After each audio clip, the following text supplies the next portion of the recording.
Ant-Man in terrific 3D. The premise of The Shrinking Man provides such a great venue for it. One complaint of stereo is it tends to make things look like a dollhouse, and here that weakness becomes a strength and helps drive the illusion of being a little man running through the cracks in the floor. Indeed, the end of this movie takes that dollhouse effect and uses it to insert some humor in the middle of the great climactic fight. But what impressed me the most was the bathtub scene. This in particular felt so rich in stereo that it was almost unimaginable to believe that it was ever meant to be seen otherwise. On the commentary, they reveal that the tub was real, and it was mostly shot with macro photography, which is like those cameras doctors shove up your bum to look for treasure.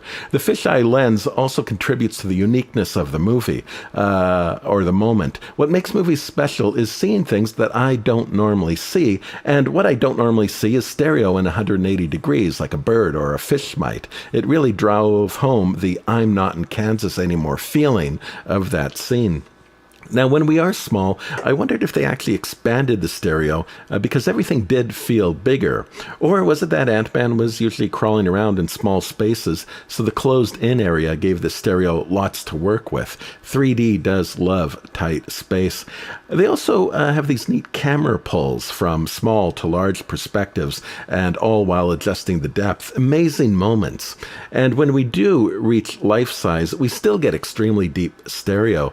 This Ant-Man series overall really does seem to ratchet it up more than most of the Marvel movies. I noticed subtleties like street shots where the stereo is able to convey a slight curve in the pitch of the road.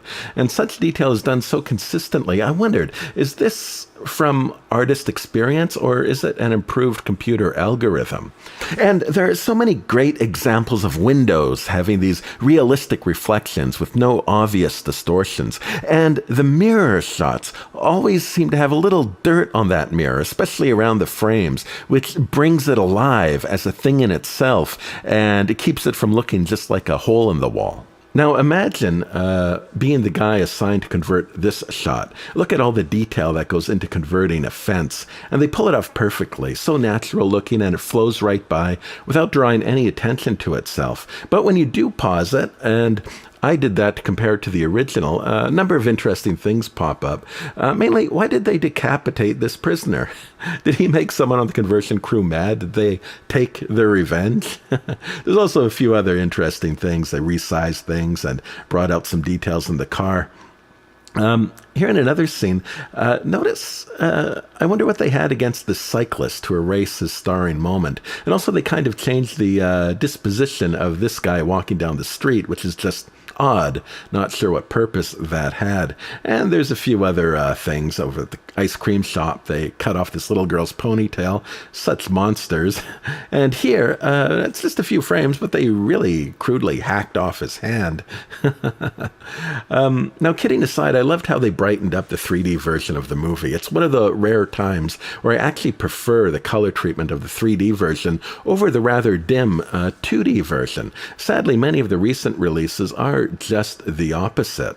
Story-wise, the commentary says they tried to position Ant-Man as something of a Robin Hood, which made for a very enjoyable movie. But for my own reasons, I never bought into Ant-Man being a good person at all. You see, as a kid, I knew someone who would grow up to be an Ant-Man. No, he couldn't shrink down, but he sure was good at breaking into places. And he didn't do it for any money. He just got a thrill out of it. He was kind of resembled Paul Rudd too, lanky and agile with a lifelong boyish face and these respectful manners that put people at ease. He put it to use. You see, the best way to rob someone is to become friendly with them first.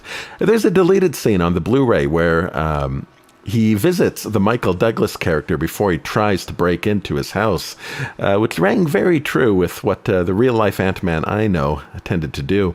And that's why I can't help but see in this movie. Ant-Man just seems so good. Just harmless little old Ant-Man here with a trusting smile and twinkling eyes. And I just want to cry, oh, BS. Don't let that man in the house. He's just casing everything and everyone he sees.